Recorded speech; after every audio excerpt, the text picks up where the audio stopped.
Magandang araw po at narito po tayo sa isang special na naman na pagkakataon to eat spiritual food.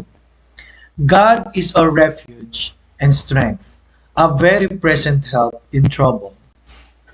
Ano pong sabi sa Psalms 46? God is our refuge. Napakaganda po, no? Therefore will not be fear, though the earth be removed, and though the mountains be carried into the midst of the sea. Though the waters thereof roar and be troubled, though the mountains shake with the swelling thereof. Alam niyo po, tsunami po ito no? Mga lindol po ito Grabe po ito, no? Verse 4, there is a river, the streams whereof shall make glad the city of God, the holy place of the tabernacles of the Most High.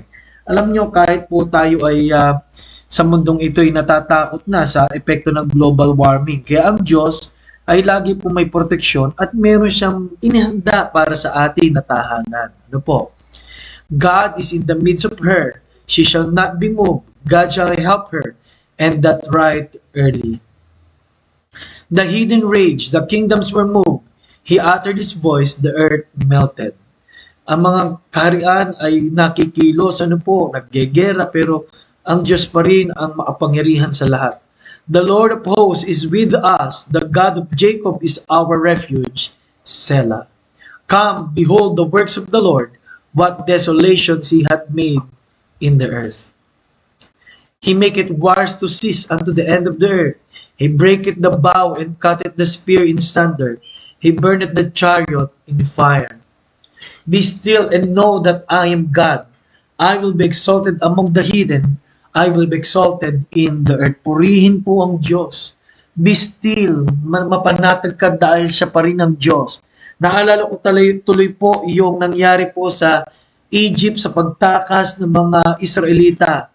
Kung paanong ang Diyos ay itinawid sila, pinagtanggol sila.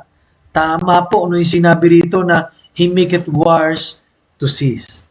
Kaya ang tanong po sa mga oras po na ito, may mga digma ka ba sa iyong buhay? Ano po? Ang Diyos po natin is a good God for the bad times. Mayroon po mga pagkaaton na friend are for the good times but not for the bad times. Di ba? And number one, something to know. Ano po? Something to know. Why is God good? Dahil po God is our refuge. A very present help in trouble. When we say very present help, it's immediate. No, a very present help, it means napapagkatiwalaan. Ano po? It is ever present and is readily available. Ano po? Hindi ka magdadalawang isip. Something to know. Kilala na natin ang Diyos. Pinakilala siya dyan sa maraming talata. Kaya kung tayo ngayon may agam-agam, hindi po binibigyan lang ng false hope, but the hope of God is sure. The hope of God is an evidence of all in the Bible and history. The hope of God is reality to the Christian. Kaya umasa tayo sa Panginoon. It is something to believe.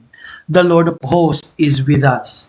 Naalala niyo ba paano pinagtanggol ng Diyos si Joseph? Naalala niyo ba ang Israelites sa Egypt? Naalala niyo ba ang mga Israelites sa paglalakad sa gitna ng wilderness? He is something to believe. Something to see. Come, behold the works of the Lord. Tena at subukan natin ang mga gawa ng Panginoon. Nakita niyo na po ba? Naranasan niyo na po ba? Napatunayan niyo na po ba? Kung oo po. Kung noon nga mas matitindi, ngayon pa. Ano po? Mayroong mga panahon na buhay natin ay talagang sinusubok, pero salamat sa Diyos. Pag sumasumahin mo man yung nakalipas mo, kilala ko na ang Diyos, nakita ko na ang kanyang manggagawa.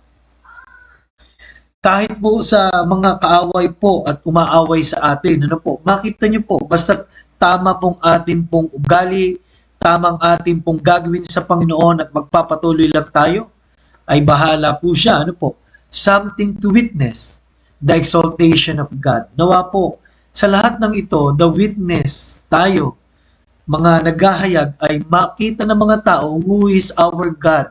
Makilala nila ang tagapagligtas. sa dating buhay ay maalis. Makilala nila ang Panginoon sa ating pagkadapay may tayo. Makilala nila ang Panginoon sa awalan ng pag-asa'y liwanag. Nawa po ay nakilala na natin ang Diyos, a good God for the bad times. Lord, nawa iparanas nyo palagi, iparanas nyo sa nakikinig, you are a good God for the bad times. Salamat po, lagi kang nandyan at espesyal. Sabi nga ng 1 Corinthians 12:9, sa aming kahinaan, ikaw ang perpektong kalakasan. In our weakness, you are our strength. Kaya hindi mo inalis yung kahinaan ni Pablo para makita niya ang kasarapan ng nasa iyo. Maraming salamat po sa pangalan ni Jesus.